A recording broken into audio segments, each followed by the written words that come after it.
Let me go to Mike in West Virginia. Hey, Michael. Hi, thank you for taking my call. Sure. It seems to me that a lot of politicians are hiding how much they're increasing spending elsewhere by bragging and boasting about how much money they're keeping away from NASA. Mm. Do you think that could be the case?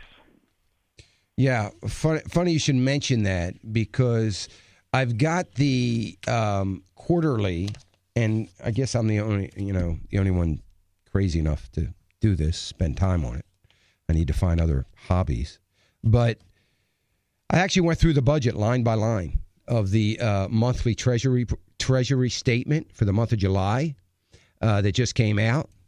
And I actually went through the entire, every line item of the 35-page budget.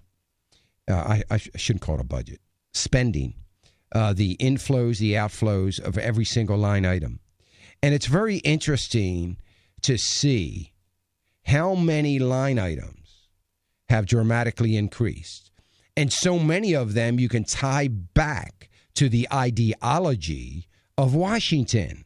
So, one obscure kind of line item like NASA might go down, or national defense might go down, yet the Department of Education, the EPA, other items go up, and nobody ever talks about that. They talk about the one that's gone down.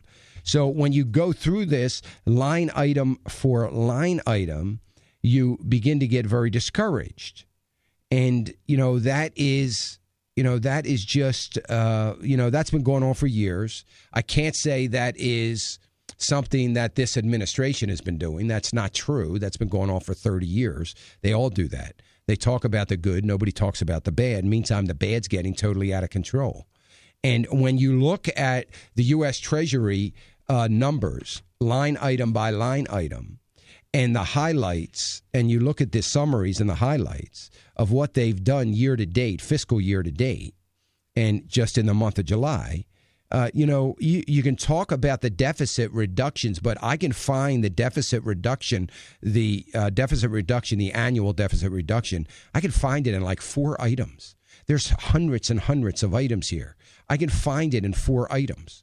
And, it is crazy that we're talking about this. If it wasn't for taxing the rich, if it wasn't for reinstituting the increase in Social Security tax that are coming out of our pay, if it wasn't for a couple and sequester, we'd still be at the same old deficit. We've got so much more work to do. It's incredible. And now I think I'm the only one, I guess, in America, because nobody on Capitol Hill has done it, that has gone through line item for line item through this report. Now, in order to go line item for line item, you would want to do that if you were actually wanting to create a budget. Nobody wants to create a budget. So I guess they don't have a need to do that. But, we're cutting, we've cut out entire organizations for all practical purposes. We haven't totally disbanded NASA, but certainly it's been, one of the greatest assets for NASA is what it can do for our national defense. I mean, it can have a dramatic impact on our national defense. And just keep in mind, everybody, you think, well, NASA doesn't mean anything. Let me just tell you something. When China has a shield around China as a result of their space power and what they're doing with lasers in space, and that regardless of them doing whatever they want to America, we're never going to be able to successfully attack them back. So where's all the power going to be? Economically and militarily. And in the meantime, somebody's going to sit around in Washington and say, oh, I guess we shouldn't have cut that program. Do you think?